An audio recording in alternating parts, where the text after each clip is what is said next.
Tapi teman-teman sekalian, boleh kita memperbanyak bacaan Subhana Rabbiyal Azim. Sekali boleh, 2 kali boleh, 3 kali boleh, 4 kali boleh. Yang tidak tepat itu adalah membatasi bacaan sampai bilangan tertentu. Membatasi itu yang salah. Hadis membaca 3 kali boleh, sah itu, sah. Yang tidak sah itu adalah ketika membatasi, harus 3 kali. Ya, lebih dari 3 kali itu salah. Nah, itu yang tidak ada ketentuannya. Ya, tidak ada ketentuannya. Di An-Nasa'i ada 3 kali disebutkan. Syekh Al-Albani bahkan mentarjih hadisnya sahih. Diboleh kalau Anda ingin ucapkan Subhana Rabbiyal Azim, Subhana Rabbiyal Azim, Subhana Rabbiyal Azim, itu boleh. Paham? Baik. Subhana Rabbiyal Azim wa bihamdi. Boleh? Boleh. Benar tidak? Sahih tidak? Luar biasa. Masih dijawab aja. Alhamdulillah. Boleh. Sah. Sahih hadisnya. Sahih. Di An-Nasa'i ada, di Abu Daud ada, bahkan disahihkan oleh Syekh Muhammad Nasruddin Al-Albani. Ya, boleh Subhana Rabbiyal Azim wa bihamdi. Boleh. Berapa kali? 3 kali boleh, 4 kali boleh, 5 kali boleh, dan seterusnya. Ya, yang tidak tepat itu membatasi harus 3 kali. Kalau tidak 3 kali itu salah. Itu enggak ada ketentuannya. Paham ya? Baik, pelan-pelan. Selanjutnya, yang riwayat Sayyidah Aisyah radhiyallahu taala anha. Ini sering dibacakan oleh Nabi. Kalau sering itu tidak harus selalu. Artinya sering kali dibaca Nabi. Yang lainnya pun benar. Dibaca Nabi juga. Tapi ini setelah ada satu peristiwa, ini yang sering dibaca oleh Nabi. Terdapat di Al-Bukhari nomor hadis 817. Bacaannya kata Sayyidah Aisyah, Subhanakallahumma wa bihamdika Allahumma ighfirli. Subhanakallahumma wa bihamdika Allahumma ighfirli. Pelan-pelan. Ada orang meninggal kita katakan baik. Ada lampu padam kita katakan sama, innalillahi. Betul, innalillahi sama. Di setiap musibah yang terjadi, bukan hanya meninggal saja, setiap musibah katakan innalillah. Satu kali padam lampu, Nabi mengajarkan pada Sayyidah Aisyah, kuli katakan innalillah. Lampu nyala katakan alhamdulillah. Tugas lampu padam dan nyala. Tugas kita belajar, padam katakan innalillah, nyala katakan alhamdulillah. Teruskan. Subhanakallahumma wa bihamdika Allahumma ighfirli. Itu bacaannya. Nah sekarang, pelan-pelan ya. Tidak banyak orang tahu bahwa bacaan-bacaan tadi itu Subhana Rabbiyal Azim, Subhana Rabbiyal Azim wa bihamdi, Subhanakallahumma wa bihamdika Allahumma ighfirli, itu adalah bacaan doa pembuka dalam ruku. Doa standar. Doa rukun. Belum termasuk doa yang masuk dalam rahasia salat tadi. Jelas ya? Awas, hati-hati. Saya ulang ya. Doa yang Anda bacakan Subhana Rabbiyal Azim, Subhana Rabbiyal Azim wa bihamdi, Subhanakallahumma bihamdika Allahumma ighfirli, itu baru doa standar, doa pembuka, doa rukun. Artinya ketika ruku, Anda bacakan bacaan dalam ruku dengan doa tadi. Tapi belum masuk kepada rahasia dalam ruku. Permohonan yang disebut fadlan dengan ridwan tadi. Anda belum mohonkan. Anda baru menyampaikan doa pembuka dalam ruku. Dan ketika Anda bacakan doa ini, sah ruku Anda. Begitu ruku, Subhana Rabbiyal Azim wa bihamdi. Anda bangun pun sami Allahu liman hamidah, sah ruku Anda. Salat Anda sah. Tapi Anda melewatkan kesempatan untuk mendapatkan peluang keistimewaan ruku. Fadla wa ridwana. Paham? Nah, sekarang kita bahas dulu bagaimana cara membacakan doa pembuka dalam ruku itu. Dan di sini dulu berhenti bacaan kita. Dan bahasan kita. Perhatikan sini.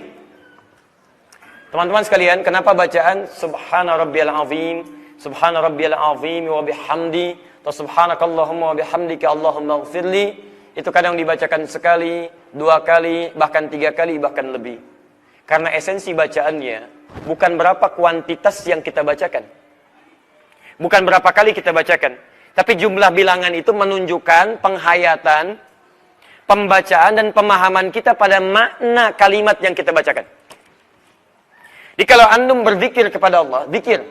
Zikir, ingat ya. Zikir itu setiap ibadah yang kita kerjakan namanya zikir. Misal, sholat itu zikir. Quran surah ke-20 ayat ke-14. Al-Quran itu zikir. Quran surah ke-15 ayat 9. Menghafal Quran itu zikir. Quran surah ke-54 ayat 17, 22, 32, 40.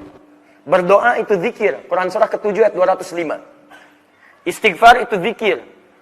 Hadis riwayat Muslim, hadis 591. Mengucapkan subhanallah, alhamdulillah, Allahu akbar itu zikir. Hadis riwayat Muslim, hadis 597. Nah, ketika Anda mengucapkan subhanallah, subhanallah, subhanallah, berapa kali setelah salat? 33. Alhamdulillah berapa kali? Allahu akbar berapa kali? 33 itu, yang penting bukan kuantitasnya harus 33. Yang dimaksud 33 itu bacakan sampai Anda paham inti kalimatnya. Sampai sadar maknanya. Subhanallah sekali belum paham, wajar. Subhanallah 2 kali belum paham, wajar. Tapi 33 kali belum paham juga, sampai berapa kali Anda mesti ucapkan? Di orang yang benar bacaan subhanallahnya adalah ketika orang itu memahami inti bacaannya. Maksudnya ini. Makanya ketika Anda membacakan subhana rabbiyal azim, maksudnya Anda diminta menghayati bacaan itu. Sehingga ketika Anda ucapkan, Anda ruku, ada kaitan antara bacaan dengan ruku Anda itu.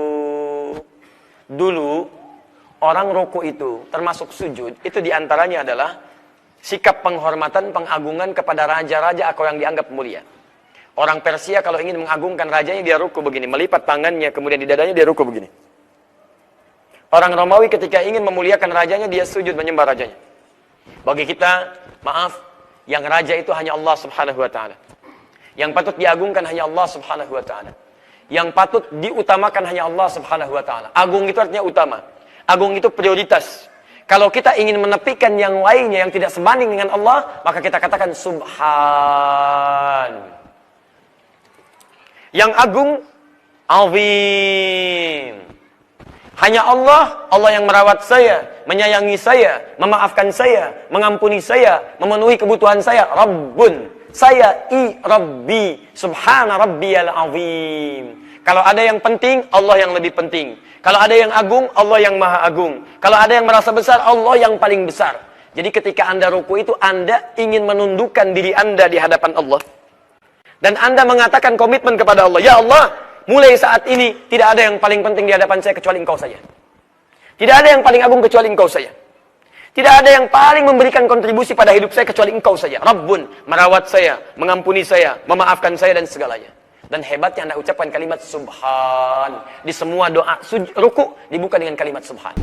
Kata Aisyah radhiyallahu anha, Rasulullah SAW membaca pada ruku dan sujud beliau, Subhanakallahumma, maha suci Engkau ya Allah, wa bihamdika, dan aku memujimu, Allahumma gfirli, ya Allah ampunilah aku. Doa ini hampir mirip dengan kafaratul majlis, tetapi memang lebih pendek dan lebih sederhana saja.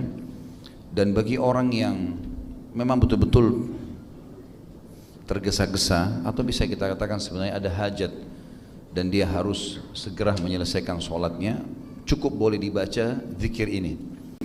Dan wajibnya dalam ruku dan sujud sekali, sunnahnya 3-11 kali.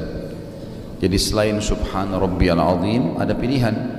Ada subhana rabbil azim wa bihamdi, ada juga ini subhanakallahumma wa bihamdika Allahumma gfirli.